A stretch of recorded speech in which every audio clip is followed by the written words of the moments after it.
Hello Year 10 and welcome to your second lesson focusing on Poppies by Jane, where Poppies part 2 is your title for today with the retrieval quiz on the screen there.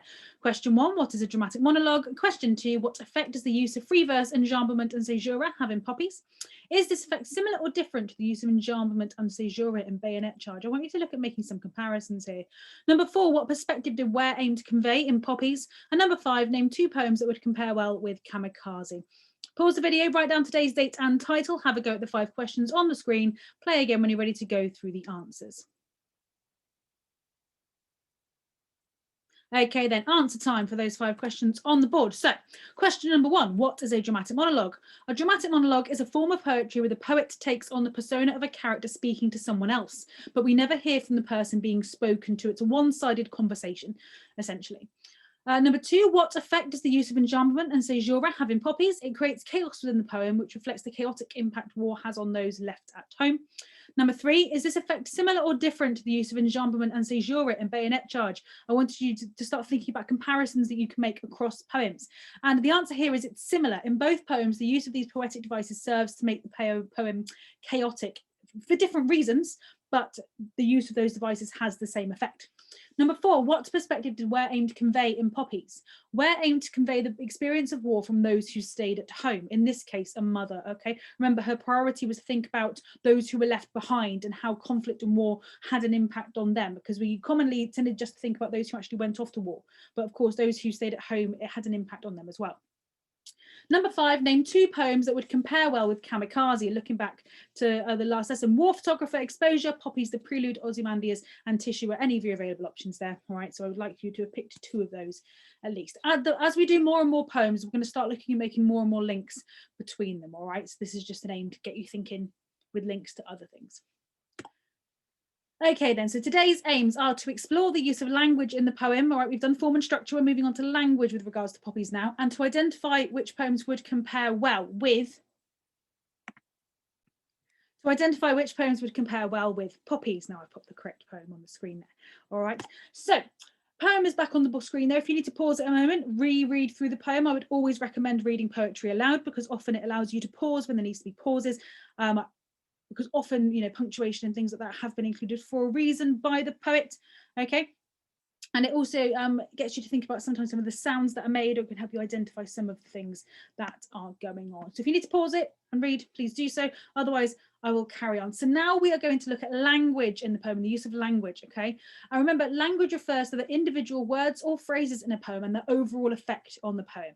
We need to consider the ways in which the poet uses language to have in a particular way. To have an effect, do they use metaphor, similes, personification, pathetic fallacy, all these individual bits and bobs that add up towards the main meaning of the poem, okay? And remember, as we've said before, one of the major themes in Poppies is conflict, okay? Especially, it is conflict, yes, and the effect of conflict on those who are left at home. And often when you're looking for conflict, you want to be looking for opposites within the poem, which we'll come to look at in more detail momentarily.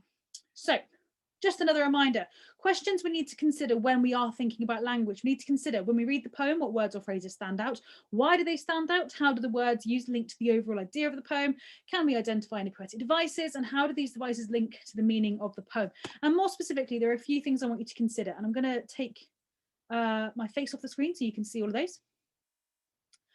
I want you to do the following. Read the poem again and take note of any words or phrases that stand out to you. What does the title Poppy suggest? Can you find any examples of similes, metaphors, alliteration?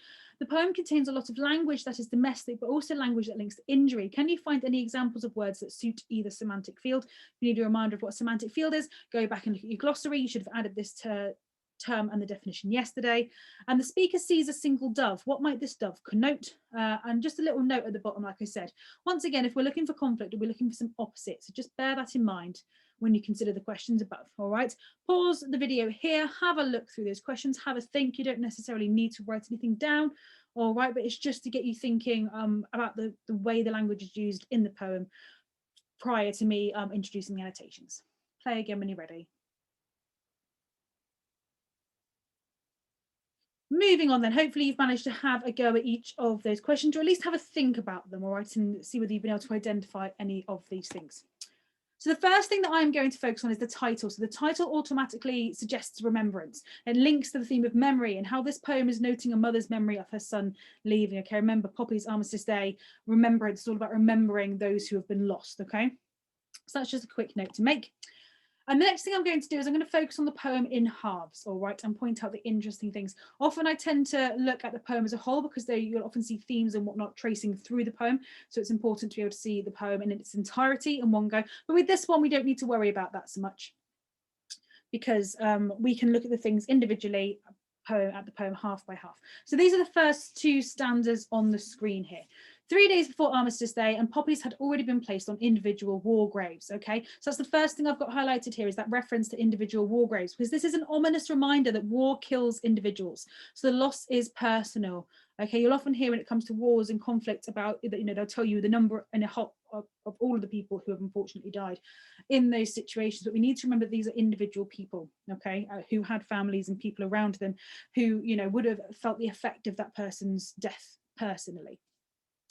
The next one, well, carry on reading. Before you left, I pinned one onto your label, crimped petals, spasms of paper red, disrupting a blockade of yellow bias binding around your blazer. Sellotape bandaged around my hand, I rounded up as many white cat hairs as I could, smoothed down your shirt's upturned collar, steeled the softening. That's the next part we've got highlighted there. What we have here is an alliterative metaphor. It emphasises that she's trying to be brave and not show emotion, okay? She can't actually steal the softening of her face. She can't turn her face into steel, okay? But that's how she's describing what she's doing. She's attempting not to show emotion or show her vulnerability to her son, okay?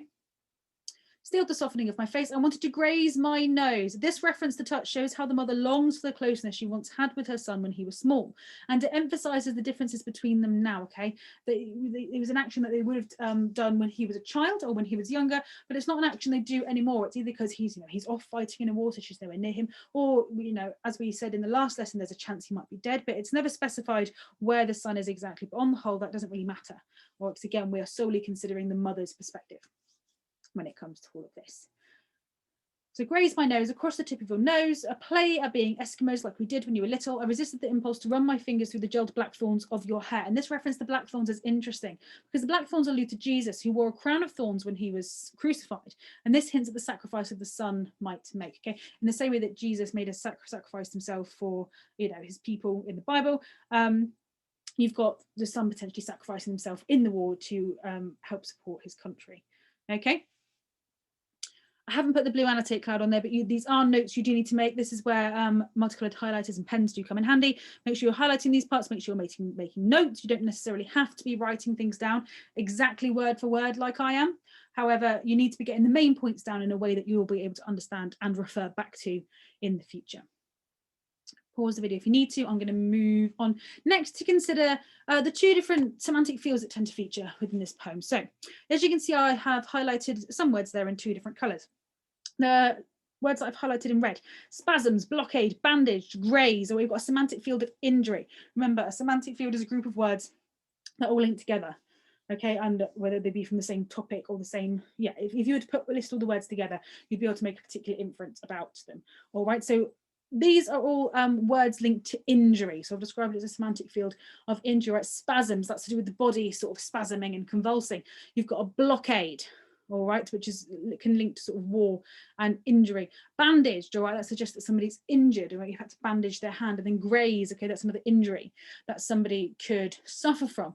But you've got this semantic field of injury alongside a semantic field of domesticity, okay, domestic language. You've got things like a lapel, which is a part of clothing, petals, you know, flowers, blazer, all right, which is part of an outfit, sellotape, all right, you know, which you use to sellotape things together, or in this instance she's using to take white cat hairs off of his clothes. Smooth down your shirt's upturned collar, all right, again, all of this language of domestic activities, quite motherly activities, but you have these two words being positioned together, and I find it particularly interesting where you've got sellotape bandaged, all right, because you've got this you know, this domestic product, which is kind of used, I suppose, for securing things together in the same way that you'd use a bandage to help tie things up and fix things, stick things back together. I suppose in this instance, it's sellotape. So you really do have that comparison, that sort of contradiction, I suppose, between the two words there. But on the whole, the positioning of these two sets of words close together reinforces the suffering the mother is seeing in her everyday life. She's seeing all these references sort of injury and war and conflict in the domestic position she's in the house, with the flowers and the sellotape and the smart clothes that she's smoothing down. All right, she's seeing one in the other. Okay, that's the key thing to remember. Once again, make sure you highlight these bits, make sure you get these notes down, move on to the next part when you're ready, but pause here if you need to, but I am going to carry on. Moving on to the second half of the poem then. I know the screen may look very, very colourful, but it's okay. We'll work through it step by step. We can do this, all right? Let's have a look. We'll start from the beginning. Slowly melting, the third stanza begins, okay? So again, we're looking at the second half of the poem here. And it says, I was brave. And here we have the mother asserting her bravery here, which challenges our preconceived ideas about conflict. It makes the reader think of how we would usually associate this phrase with the soldier. Normally you'd expect the soldier to be the one who's brave. They're the one going off to war. You wouldn't necessarily associate that phrase with those who are being left behind. But what this does is it makes the reader pay attention to the experience of the mother. It makes you think, well, she's the one having to be brave. And it makes you think, why is she having to be brave? And again, it's because we are looking at her experience of this conflict. Moving on to the next bit then, as I walked with you to the front door, threw it open, the world overflowing like a treasure chest. Here we have a simile that shows the son's sense of excitement, as it makes the world sound exciting and full of precious experiences. But it also suggests he is not perhaps making a measured and controlled decision. This is added to by the use of the word intoxicated here. Okay, he's almost like drunk, or on the promise that he's going to go to war and these kinds of things. He thinks it's going to be something exciting to walk into this conflict, this war scenario. Okay, but again, it suggests that he's not making a measured and controlled decision. It's being added to by something else. Okay, and this word intoxicated also contrasts with his mother's sadness. He's really, really excited to go, and obviously she's really, really sad to see him leave. Carrying on, after you'd gone into your bedroom, I released the songbird from its cage. This is a metaphor here, okay, that symbolizes her son leaving and her letting him go. This songbird being released. The next part, later, a single dove. Now, there are two different meanings or two different connotations that a dove has. A dove can firstly be seen as a symbol of peace. If you think back to the biblical story of Noah's Ark, and the dove is released from the ark when they think, the flooding has begun to stop and they're looking for land. Noah releases the dove, it flies off, it comes back with an olive branch. And ever since, a dove has kind of been seen as that symbol of peace. But it's also a symbol of mourning, all right? Mourning for those who have been lost. So you've got conflicting emotions here in this image of the dove that features in the poem. Carrying on then. Later, a single dove flew from the pear tree, and this is where it has led me, skirting the churchyard walls, my stomach busy making tucks, darts, pleats, hatless, without a winter coat or reinforcements of scarf, gloves. So first of all, we'll focus on the part highlighted in red here. My stomach busy making tucks, darts, pleats. All right. These are words to do with sewing, okay, when you're making something, sewing. And this sewing domestic imagery conveys her feelings of nervousness and anxiety at seeing her son go. She's linking these sewing activities with how she is feeling, okay, the tucks, darts, pleats. They tend to be folds in material. Tucks, darts and pleats, and where you fold and then you sew to shape a garment, that kind of thing. So it kind of makes you think of her stomach doing the same thing, her stomach kind of folding over or being folded over, again to reflect how nervous and anxious she is. Moving on to the last one there, a winter coat or reinforcements of scarf, gloves. Once again, we've got some more battle imagery, okay, the idea of reinforcements. If you're in a war, if you're in a battle, you tend to build up reinforcements to help you in your conflict. But this kind of makes her sound vulnerable because she doesn't have any reinforcements at the moment. She's currently out in the cold. She's vulnerable. She has no hat or winter coat or scarf or gloves. She's in a vulnerable position, which links to how she's also feeling vulnerable because of how she feels about her son having left. Moving on to the fourth stanza, I'm going to put my face back on the screen again now while I'm talking through this. So on reaching the top of the hill, I traced, all right, this word traced here to do with touching something. And this reinforces how touch is really important to the mother. And the memorial is a solid object, unlike her wishes and memories. She cannot, as we know from earlier on in the poem, she can't touch her son anymore. She can't graze her nose across his because he's not there. But the memorial is there. It's something she can physically touch, or it's something that she knows is concrete, it exists. Again, unlike her wishes and memories, which are not concrete, all right, they're not something that she can literally go and touch, to sort of believe in. I traced the inscriptions on the war memorial, leaned against it like a wishbone. So it's saying that she leaned against it like a wishbone. And with the words like, we know that this is a simile, and it's a simile that shows both how much she wishes for her son to be safe, but also how vulnerable she is. All right, so obviously you may know that a wishbone comes from normally roasted birds, all right, it's a little bone shaped a bit like that with a bit sticking out the top, and normally two people will snap it in half, and whoever gets the larger half is allowed to make a wish. It's the wishbone. So again, that's why it could link to how much she wishes for her son to be safe, but also how vulnerable she is, because it's quite a weak bone. It's something that's easily snapped by two people. So it's almost as if she could easily be snapped, just how vulnerable she is. The dove pulled freely against the sky, an ornamental stitch. I listened, hoping to hear your playground voice catching on the wind. We're here with hoping to hear. We've got alliteration, which is again emphasizing his absence and how she simply hopes to be able to be near him again. All right, it's just, yeah, it's further cementing the fact that he is not there, he is not with her. And then finally, the final line links his leaving to join the army with leaving to go to school. He's seen it as something exciting, but it's something he did when he was quite young, this kind of thing. And you know, she wants her son back. You know, she's thinking about him in his youth when he was there. You know, she used to go and pick him up and he'd come home to her, which is something she doesn't know if he's going to do. So these are all annotations you could do with getting down, like I said, with the first half of the poem. Well, pause the video, make the notes as you need to. You don't need to write everything down word for word, but you need to be getting these notes down in some form, in a way that you will understand when you come back to it. Coloured pens and whatnot, I would highly suggest using.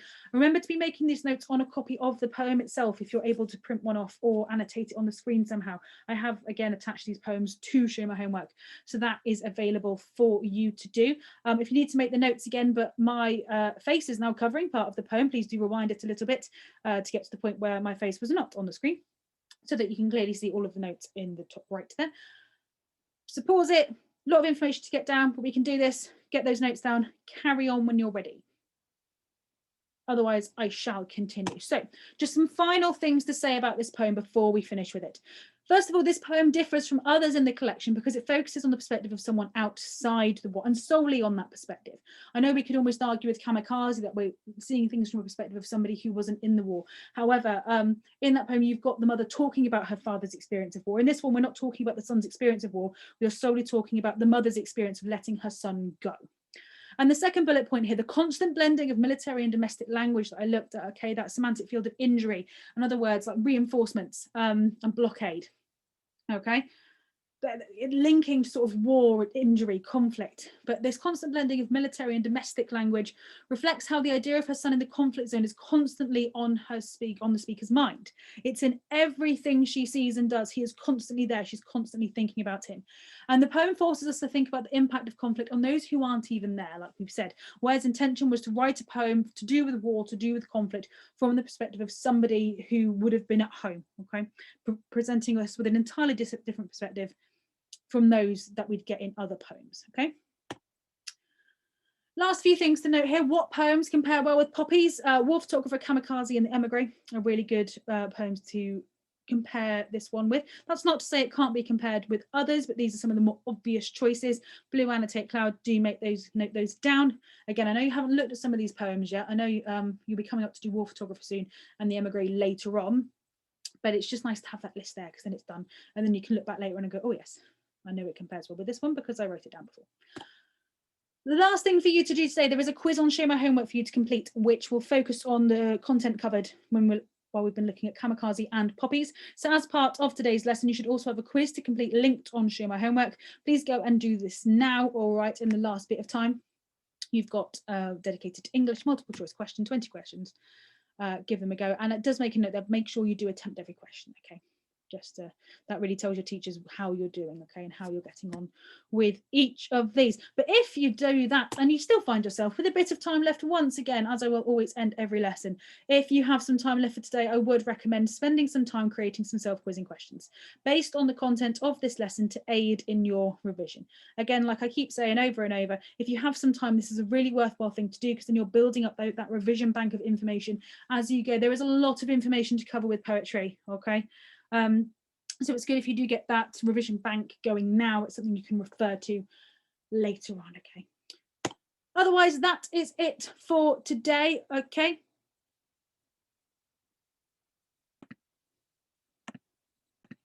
I will just make sure that I've got the correct information on the screen there, but that is the end of today's lessons. Remember, today's aims were to explore the use of language in the poem, which I think we have done thoroughly, and to identify which poems would compare well with Poppies. Poppies, this should say. There we go, to identify which poems would compare well with Poppies, Kamikaze being one of them. That's probably why I've got them confused there, okay? But remember, these were all about Poppies as per the title. As always, any questions, please get in touch with your English teacher. All right, otherwise, I'll leave you to it. Please do go complete that quiz if you haven't done so already. Be safe, take care, and your next poetry lesson will be up on Friday. Bye.